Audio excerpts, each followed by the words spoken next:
Texas. Mr. Green, for 5 minutes.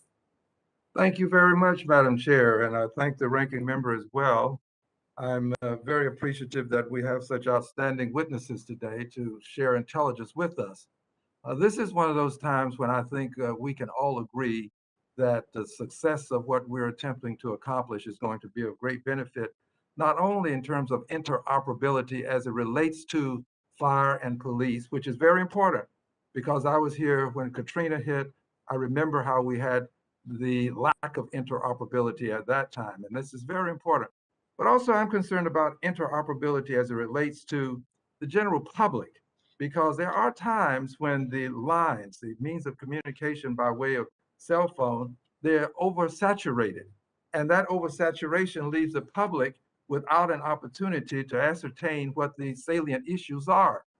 So I'm interested in getting some sense of how we are interconnecting with interoperability as it relates to the general public.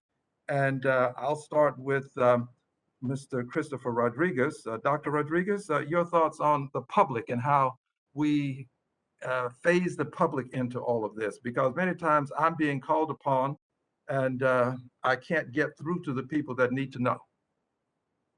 Yes, thank you very much, Congressman Green, for the question. And I think it's important to look at the public as part of a larger emergency communications ecosystem of which they are a part of it. So from our perspective in the district, I mentioned earlier in my comments about the ways that we try to reach the public as a city and actually as a region. We do have a regional watch and warn notification team that actually sits in the district that will alert the National Capital Region residents, of which there are nearly 6 million, if you include the district and surrounding counties. So we can reach them, but also they need to know how to reach us. If there are issues that they need to bring in emergencies or disasters, whether it's reporting suspicious activities or letting us know that a road is closed or a traffic accident has happened. And so we do a lot of communication with the public to make sure they know how to sign up for our alerts, how to get direct feeds from authorities, but also how to communicate with us as well. Let me share an additional concern.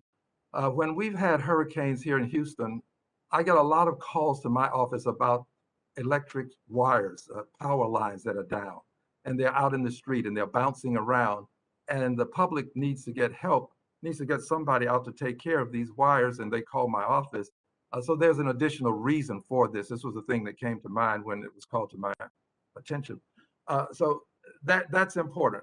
But let me move on and ask the Honorable H.D. Is it Deloach? Can you comment on this, Sheriff? Yes, sir. Just to dovetail on what Dr. Rodriguez was talking about, that presents a significant challenge in a rural community. Not unlike your area, we're frequently faced with hurricanes and significant storms, and I think that early warning is key because there is that knowledge we have from past storms that typically there's some infrastructure failures there. So I think that really what's key to this conversation is that early warning and notification prior to the impact of the actual storm, so that residents can put protective measures in place and evacuate the areas if they're in low-lying areas. Not unlike any other place, we use a multifaceted approach when it comes to communication.